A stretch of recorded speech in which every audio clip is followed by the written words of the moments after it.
Yo, we've got Amp Live here tonight.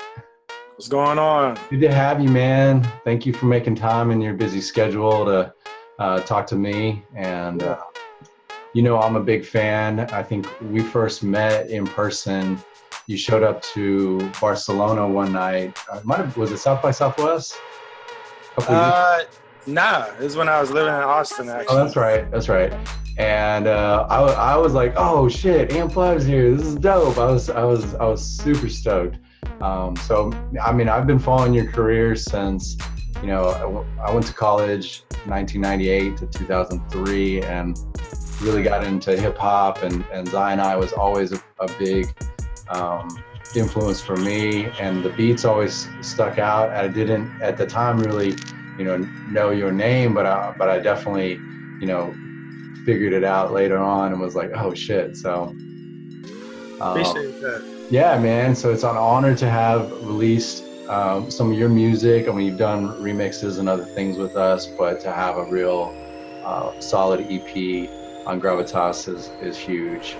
Yeah, man. I mean, you guys are great. Like, as soon as I moved to Austin, I found out about Gravitas and just checked it out. And good music is coming off the label, good people, good vibes. So it's like, I was really excited to be able to join the family. And I appreciate that. And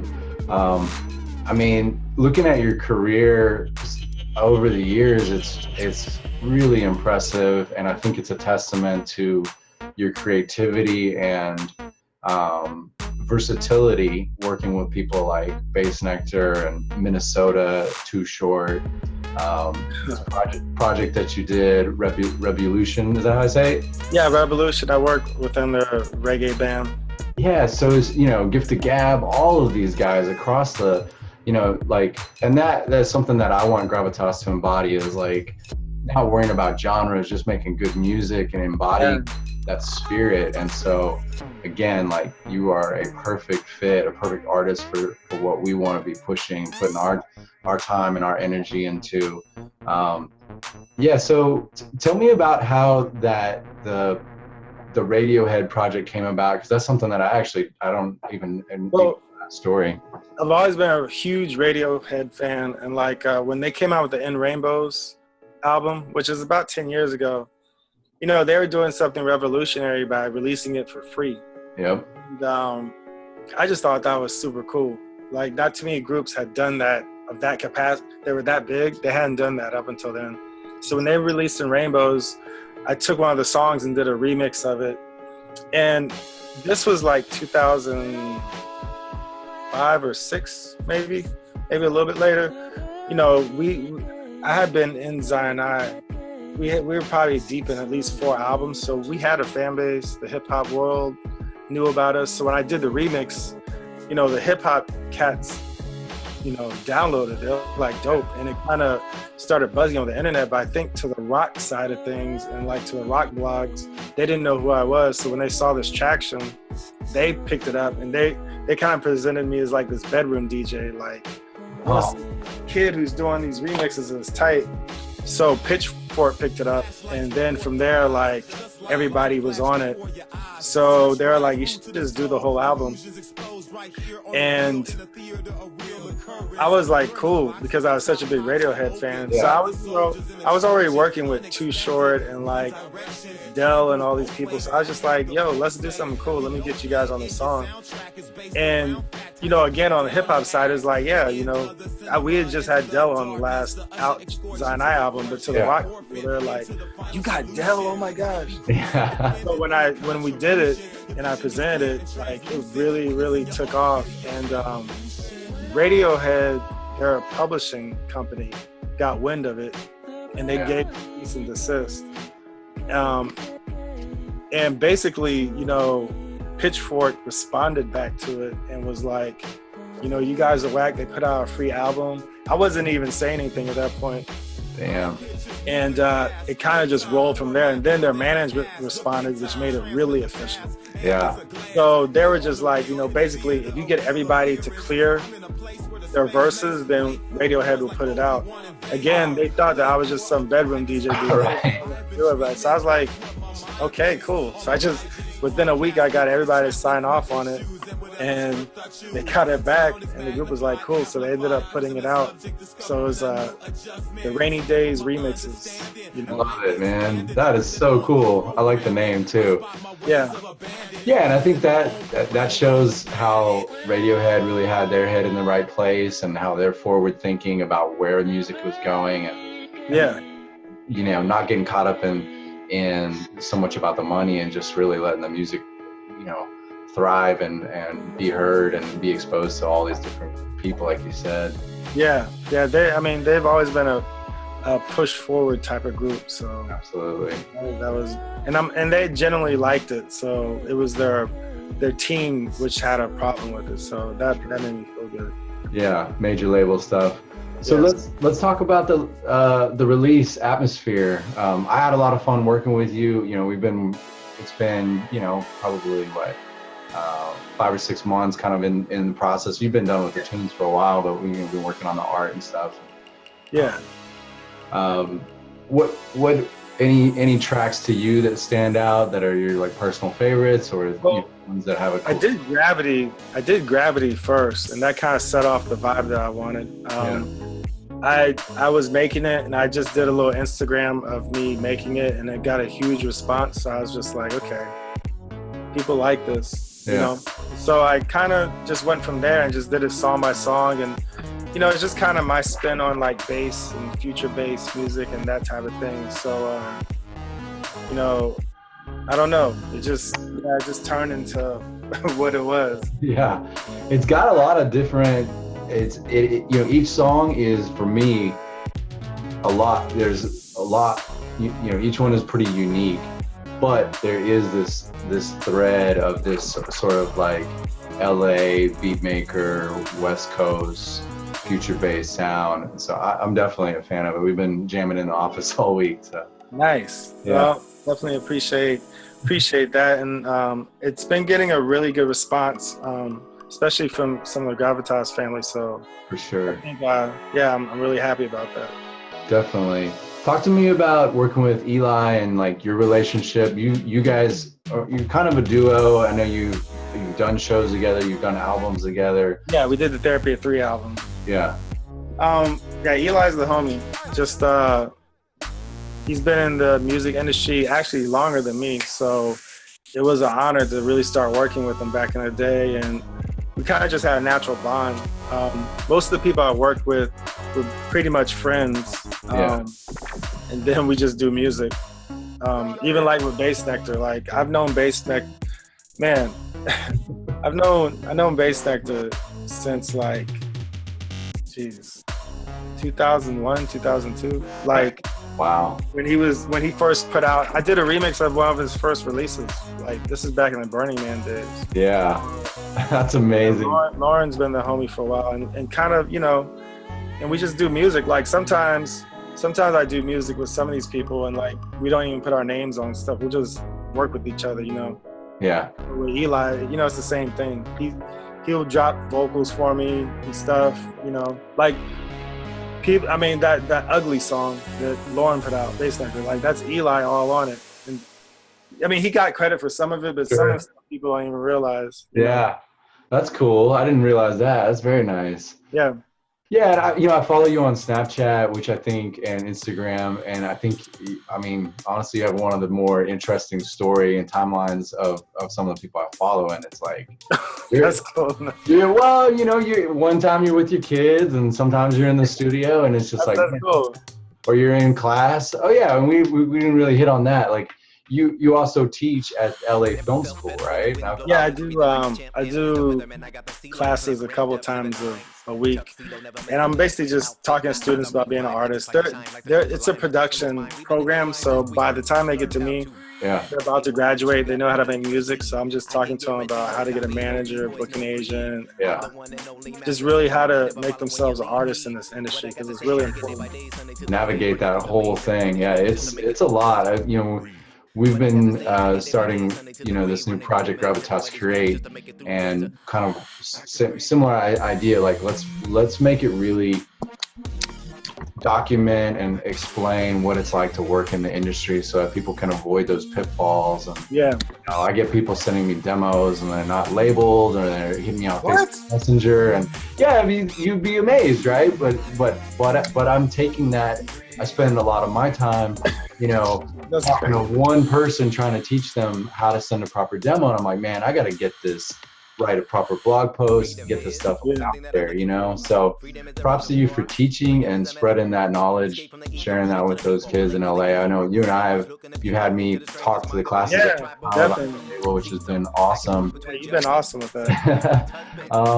So, I was actually in the studio when Christina Soto recorded the vocals for Higher. Oh, you were? I didn't know you were there. Yeah, we went out to this really cool studio out in West Austin, up in the hills, and it was amazing studio, and just overlooking the Austin Hill Country. And she laid it down, and I love her so much. Her and I have been friends for we're coming on 15, 16 years now, and I've watched her career blossom, and I'm getting to manage her now, and so for her and you to work together was even cooler. So that for me is a personal hit and a favorite for sure. And I think that her idea behind the song is being present to the moment, and, really good message in that song. I definitely like it.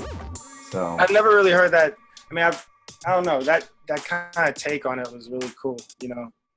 It's something good to hear. Definitely. So what else? I don't really know her name. Lana Shia. Lana Shea. Yeah, she's a very dope rapper and singer that's coming out of the LA area, actually. So I met her through kind of like Eli and kind of like the Living Legends side of things. And she's just dope. Like, I've always tried to work with her on songs whenever we can, and like just a really solid artist. Yeah, I like her tone for sure. Yeah. So do you with this EP coming out, you have kind of a summer plans lined up? Are you going to be playing some live shows? Yeah. I got hopefully some shows in April, right? In Austin. Yeah. In May, I'm doing the Cali Roots Festival, and I got a few shows in Los Angeles and Oakland in May. Nice. And I'm in a group called Unified Highway with Eric Rachmani, the singer from Revolution. So we got a new album dropping. I'm working on my own solo album, and also I'm joining a group called the 9 to 5ers with Dirt Monkey. Oh, nice. And we got an EP that we're actually about to drop. And just working on a new show. I do a lot of controllerism type of stuff where you make beats live. Yeah, I've seen you play 2 or 3 times, and one, I don't know if you have the controller in here, but the guitar? Hold on, I'll get it. Yeah. I love this thing. This thing. Oh. I think I first saw this on maybe on DJ Tech Tools. Yeah, so tell me about this. It's just a MIDI drum machine guitar. I took an MPC, ripped it out. Yeah. It's got actually a Livid Instrument brain in it. Oh, nice. Shout out Livid Instruments. Yeah, shout out to Livid, man. Definitely. Yeah. I love those guys. They actually, let me see if I got it up there. Long live Jay Smith. Our first ohm controller. Oh, man. With your name on it, too. That's G right there. Yeah. Love it. Love it, man. I love those guys. But, that's what I'm really into, is making beats live and doing a show. So it's like I'll probably be doing way more of that, and maybe even doing more live video feeds and that type of stuff. Cool. You should. I think people are super into that, and I think audiences are really forgiving of any sort of like tech, or you don't have to be so professional. People just want to see and just experience, because you're doing some really innovative stuff. You're bridging all sorts of different genres and gaps, and bringing that to the stage live is I think, I mean, honestly, that's where it's at for right now. I mean, I think the more people see just a dude up on stage, you know, laptop or CDJs, like it, you know, people want to see people play. And so, you know, I'm trying to understand that. For sure. So I love that. I love that, watching you play and really pound out the beats on your controller has always been huge respect to that. Yeah. So, you know, we were talking about how you teach your course at the LA Film School. Yeah. What would be something that you would tell yourself when you were first starting the industry, or tips for people that are just jumping in? You know, honestly, in 2017, I mean, it's hard because I've been in this industry a while, and I started out totally independent and underground and kind of built things up, especially with Zion I. So my perspective is half artist, but then also half like label and business. Yeah. Some people don't want to hear it, but it's like, you really got to market yourself. Like, it's so much about marketing and interacting with your true fans. Even if it's just like 10 or 15 that you have on Twitter, you need to interact with them and really just embrace them, because they will support you. You know, all it takes is 1,000 fans to give you $10 and you got $10,000. Yeah. Yeah. And they give you $10 a month and you got 100,000. Yep. My math is correct. But the whole point is like building your own family and your community for you know, with people that really like you, like what you do, you know, and that requires you to be honest. That requires you to be present on social media and consistent, you know. So I always draw this thing, it's this triangle, and like at the top of the triangle is music, because that's what we do, that's what we love. We hear these melodies, we have to put it out. Music changes the world, so we have to keep on doing it. But to promote it, you have to be on social media, and you have to be consistent about it. And for all those anti-social media people, it's the same as passing out flyers back in the day. Like, how would you promote yourself back in the day? You'd be on the corner passing out flyers. That's all social media is, you know, for artists. If you're just a regular person who's just using social media to interact, it's different. But as an artist, social media is like part of our job. So if I had to go back, I probably would have definitely started marketing myself differently and more consistently, you know, and really interacting with people who were really feeling me. I think that's great advice. I would do, it's really one by one, brick by brick, person by person, and really making a connection. And I think you're right. The game has changed. The world has changed. It's more open and connected than ever before. Someone from Japan can reach out to you and tweet at you, and it's crazy. It's amazing, but it can be overwhelming. It can be exhausting, but that's the job, like you said. And so how do you fit that all in? How do you balance it? How do you prioritize yourself? I think that, you know what, that leads me to another question.